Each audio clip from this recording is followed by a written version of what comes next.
आज हमारे समाज में नैतिक मूल्यों का संकट दिन पर दिन गहरा होता जा रहा है। हमारा वैल्यू सिस्टम खराब होता चला जा रहा है। अक्सर ही लोगों को कहते, आपने सुना होगा कि भाई घोर कलयुग आ गया है। तो सवाल ये है कि ये घोर कलयुग लाया कौन है, कैसे आ गया, कहाँ से आ गया। हमें आज ये सोचने की ज़रूरत है कि हमारे परिवार के अंदर, हमारे समाज के भीतर, यहाँ तक कि हमारे रक्त संबंधों में जो नैतिक मूल्यों का हम वहन करते जा रहे हैं, वो किस स्तर तक गिर गया है। आप अक्सर सुनेंगे लोगों से, सास को बहू पसंद नहीं आ रही है, बहू को सास अच्छी नहीं लग रही है, बच्चों को बड़ों से प्रॉब्लम है, बड़ों को बुजुर्गों से दिक्कत है।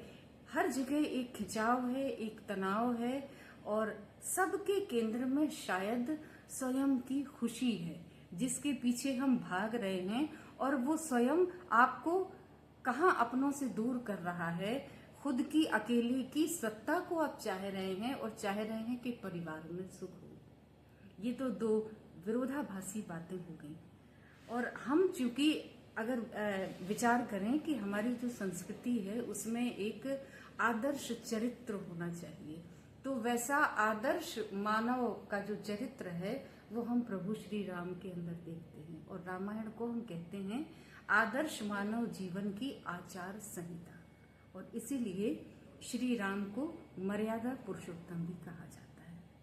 तो इसी परिप्रेक्ष्य में मुझे याद आता है कि हम बात तो हमेशा राम की करते हैं, हम पूजा राम की करते हैं, पर हमारे जो नैतिक दायित्व हैं, जब उनको निभाने की बात आती है तो हम किनका अनुसरण करने लगते हैं।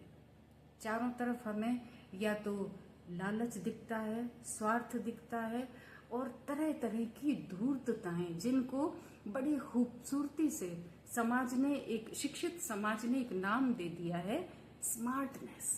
किसी को छल बल से आप बेवकूफ बना के अपना स्वार्थ सिद्ध कर लें तो फिर कहा जाएगा तो बड़ा ही स्मार्ट है, ऐसा कहा जाता है।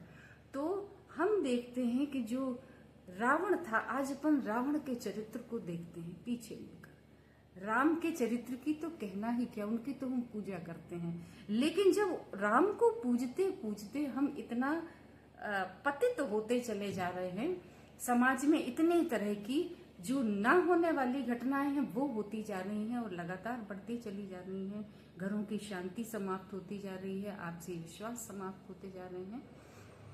तो कहीं ना कहीं हम रावण के चरित्र को आज देखते हैं कि वो कितना पतित था, और देखते हैं कि आज का मनुष्य उसके तुलना में कहाँ खड़ा हुआ है।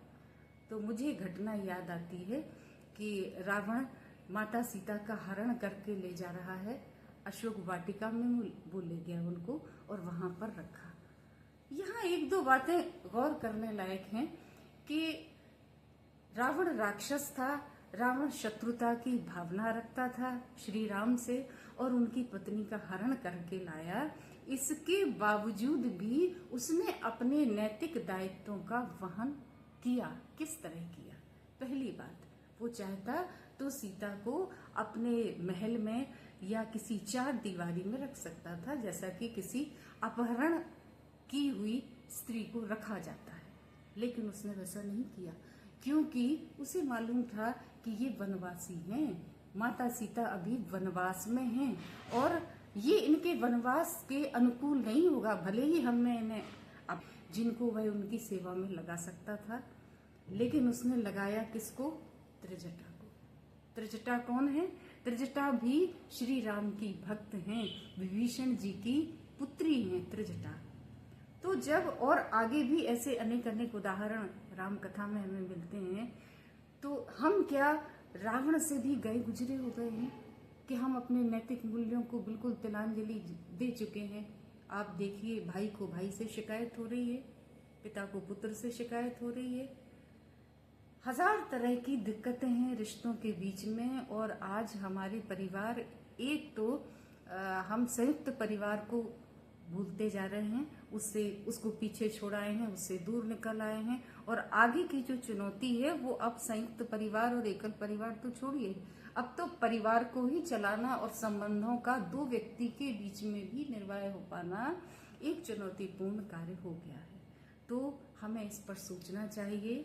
हमारी जो सामाजिक दायित्व हैं, हमारे पारिवारिक दायित्व हैं, हमारे संबंध, हमारे रिश्ते, जिनके लिए कि भारतीय संस्कृति सारे विश्व में जानी जाती है, उसको हम एक मानव मूल्यों के संवर्धन के बगैर सुरक्षित नहीं रख सकते। रामचरितमानस पर बोलना, अच्छे अच्छे चरित्रों पर भाषण करना एक बात है, लेकिन उनके कण मात्र को जीवन में अनुसरण में लाना ये किसी पुण्य की दृष्टि से नहीं है, ना महानता का कार्य। ये इसलिए जरूरी है ताकि हम अपनी संतानों को, आने वाली पीढ़ियों को एक ऐसा समाज, एक ऐसी दुनिया दे सकें जो कि वास्तव में रहने लायक